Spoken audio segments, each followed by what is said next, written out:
tankers. It's in the early access phase of development. I can finally show you guys videos of all the tanks you're eventually going to get to play as you get them unlocked and purchased over the next couple weeks. And in this video we are going to look at the VFM 5. Now this is one of the heavier tanks in Armored Warfare, but you wouldn't know it because look at how fast this damn thing is. It's faster than almost every scout in World of Tanks. And Armored Warfare has a problem with the main battle tanks being way overpowered. And what's the point of driving a scout without armor and a terrible gun when you can just drive this thing that can go 66 miles or 66 kilometers an hour and has armor and has a much better gun and can survive more than 2 hits. So I'm gonna play this thing like a scout, because why the hell not?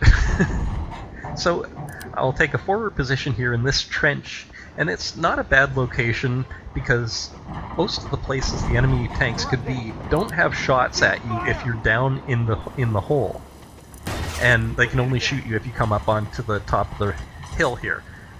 So whenever you get spotted and shot at, you can just reverse back into the hole and you're safe. And now, of course, this guy goes invisible just as we get a shot at him. So we'll probably think about pulling forward in a second here.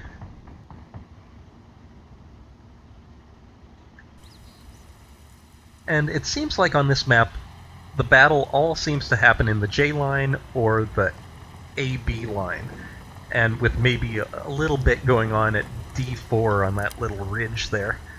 So often this location is completely devoid of tanks, but in this battle it seems like my team pushed forward and there were a lot more enemy tanks here than normal. So that's fine with me. We'll just keep them lit for anyone sitting back by our base. And we'll take out the TD first, of course, since he's on low health, and then just pull back to reload.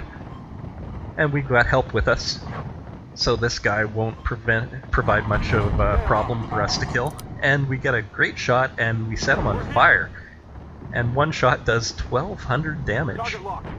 Target locked. And again, why would you play a scout when it would take about 1,200 hits to do 1,200 damage? So now we're going to try and get this guy in between us and fire at him from the front and the rear. But my team isn't pushing on him, and he has time to turn around and come look at me. So I'll hide behind the hill while I reload. And I don't quite have gun depression, but luckily he comes over the hill enough. And now, look at this. This is a tank of the same tier as me, and absolutely nothing penetrates. So again, why would anyone play that tank versus this tank when they're both about the same speed? Although, the Weasel is one of the more fun tanks in the game. They are seriously going to have to buff a lot of the AFEs. And now I'll show you one more quick battle in the VFM 5. And now on this map, the northern team tends to take the hill at about D4, D3 again, and then the heavies seem to go into the port and fight in amongst the trains and the shipping containers and the ships. And then the light tanks and AFVs seem to go and fight on either side of the train tracks up at B0, 1, and 2. But the southern team usually tends to hide maybe down by the E0, 1, or 2 line. And now, this is one of the rare heavier tanks that you could theoretically circle someone with, but in Armored Warfare everyone has a ridiculously fast turret, so circling is pretty much non-existent in this game, unfortunately. And we get the kill.